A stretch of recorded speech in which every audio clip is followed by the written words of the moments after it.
Qui peut être plus éloquent que Dieu pour définir les caractéristiques et les critères de ses prophètes?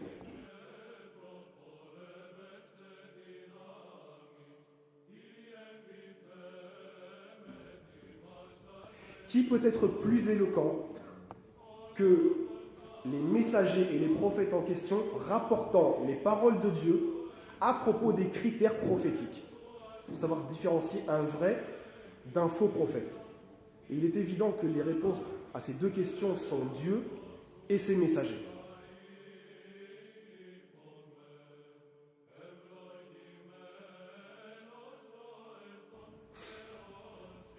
Donc en fait, si vous voulez, les critères ont déjà été établis. Et on les retrouve, en tout cas pour ce qui est de la Bible, dans Deutéronome chapitre 13 et chapitre 18. C'est-à-dire qu'en fait, c'est dans la Torah que Dieu a fait une révélation pour différencier un vrai d'un faux prophète.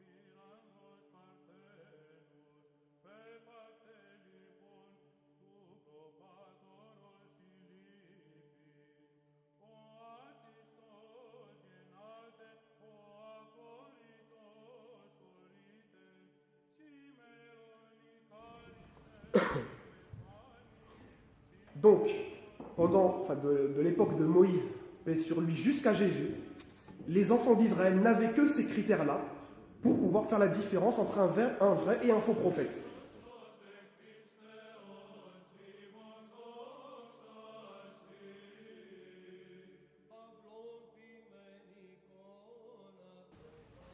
Donc, une personne qui viendrait avec des critères qui n'ont absolument rien à voir avec ceux qui sont définis par Dieu dans sa parole, serait automatiquement rejeté.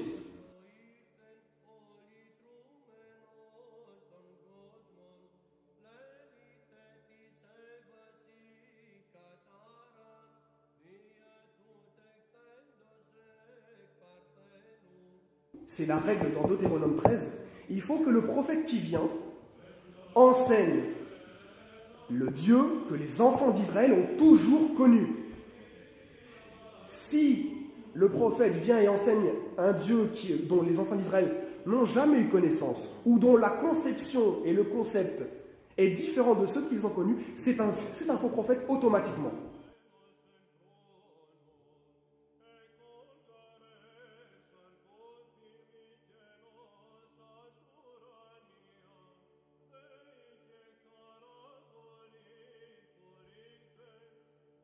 Ils avaient la Torah pendant de Moïse à Jésus, c'était son application qui était de mise.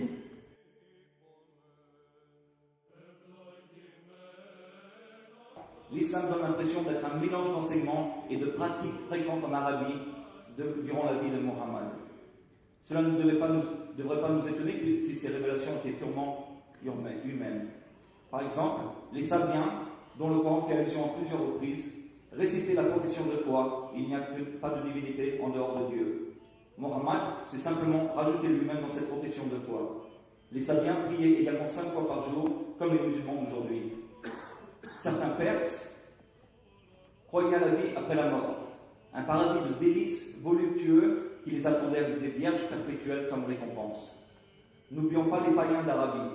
Ils pratiquaient les ablutions, ils priaient en la direction de la Mecque, ils jeûnaient le mois du Ramadan, ils faisaient le pèlerinage de la Mecque, tournaient autour de la Kaaba et embrassaient la pierre noire. Toutes ces pratiques étaient païennes et aujourd'hui, elles sont musulmanes.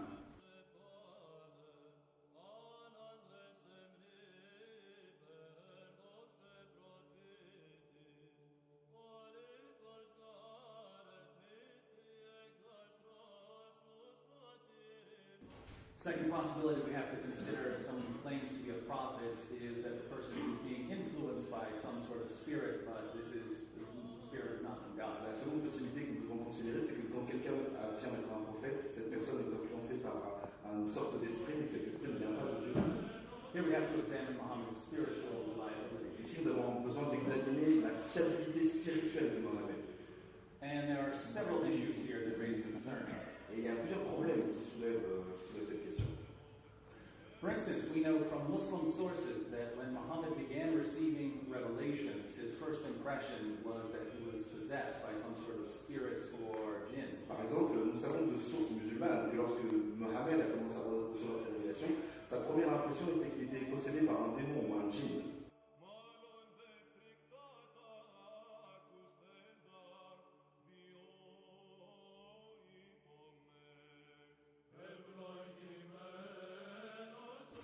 We know from Muslim sources that after his experience in the cave, he became suicidal and tried to hurl himself off a cliff. Nous savons de sources musulmanes qu'après son expérience dans la caverne, il est devenu suicidaire et a essayé de se jeter d'une falaise. We know from Muslim sources that it was his wife Khadija and her cousin Waraka who convinced him that he's not possessed, he is a prophet of God. Nous savons de sources musulmanes que c'est sa femme Khadija et le cousin de sa femme Waraka qui l'ont persuadé qu'il n'était pas possédé par un démon mais qu'il était un prophète de Dieu. One of the most troubling stories is the story of the satanic verses. L'une des histoires les plus troublantes, c'est l'histoire à propos des versets sataniques. These are verses that Muhammad delivered to his followers as part of the Quran, but later claimed were from Satan. Ce sont des versets que Mohammed a apportés à ses disciples, mais plus tard, il a affirmé que ces versets venaient de Satan.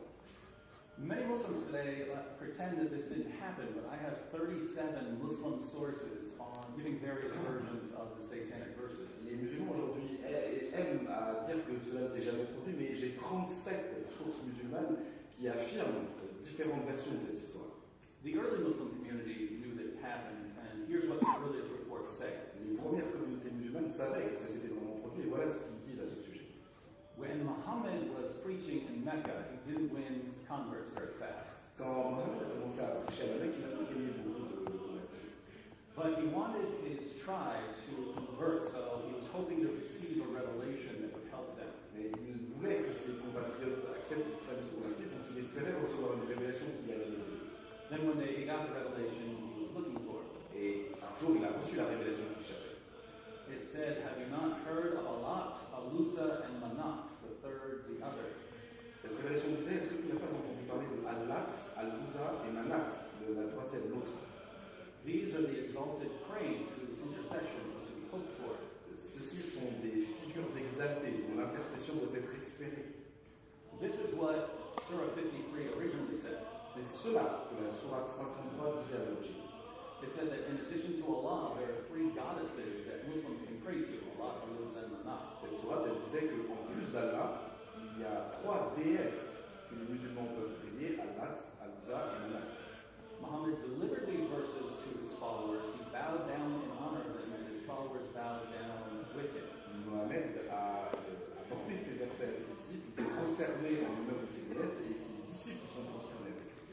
But a little later, Muhammad told his followers that these verses, which he had delivered as part of the Quran, weren't really from God, they were from Satan.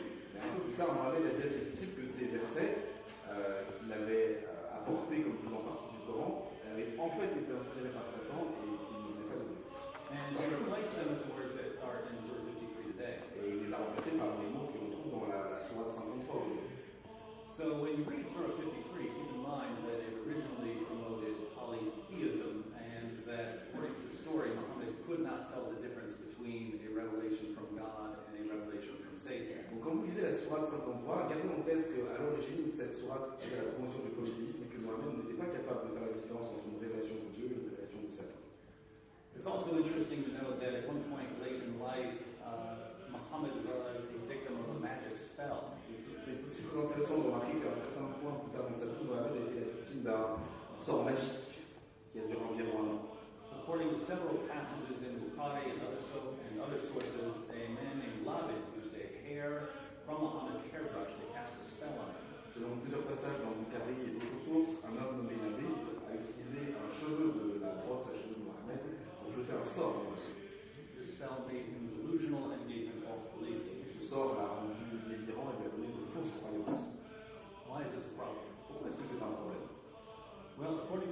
2, verse 102 of the Quran, magic is taught by demons. Selon la sourate 2, verset 102 du Coran, la magie vient des démons.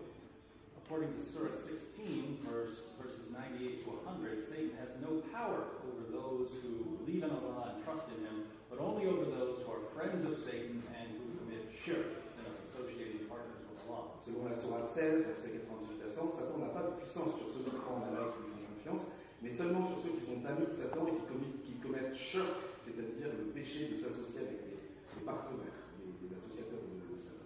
So if Satan only has power over those who commit shirk, and black magic is demonic power over human beings, how can we believe in a prophet who was a victim of black magic? Donc si Satan a seulement du pouvoir sur ceux qui commettent le shirk et que la magie noire est une puissance démoniaque sur les êtres humains, comment est-ce qu'on pourrait croire dans un prophète qui a été victime de magie noire? When we put these issues together and combine them with the evidence that Muhammad's revelations had a human origin, it becomes very difficult to trust him. Quand nous mettons tous ces faits ensemble et que nous regardons de quelle manière Mohammed a reçu des révélations de façon très humaine, ça devient très difficile de faire confiance à Mohammed en tant que prophète.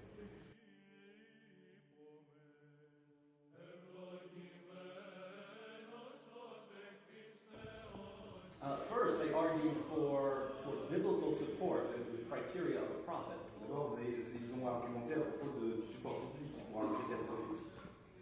And it's very interesting that Kareem cited Deuteronomy 18 as supporting Muhammad. Et c'est très intéressant que Karim ait cité Deutéronome 18 pour supporter Mohammed. Let me read a verse from this very passage. Laissez-moi lire un passage de ce verset. But the prophet who speaks a word presumptuously in my name, Et le prophète qui parle de manière présomptueuse au nom du Seigneur, which I have not commanded him to speak, et à qui je n'ai pas commandé de parler, or which he speaks in the name of other gods, et s'il parle au nom d'autres dieux, that prophet shall die. ce prophète mourra. Here we have two criteria of a false prophet. Ici, nous avons deux critères d'un faux prophète. The two criteria we're given is if he speaks in the names of other gods, D'abord, est-ce qu'il parle au nom d'autres dieux, or if he delivers a revelation that didn't come from God. ou est-ce qu'il apporte une révélation qui ne venait pas de Dieu? He has to die. Il doit mourir, c'est clair. Even according to Muslim sources, Muhammad did both. Même selon des sources musulmanes, Mohammed a fait les deux. According to the history of At-Tabari, Selon l'histoire d'At-Tabari, after Muhammad repented of revealing the satanic verses, après que Mohammed se soit repenti d'avoir raconté les versets sataniques, this is book 6, page 111, c'est le livre 6, page 11, Muhammad said, I have fabricated things against God and have imputed to him words which he has not spoken. Mohammed a écrit « J'ai fabriqué des choses contre Dieu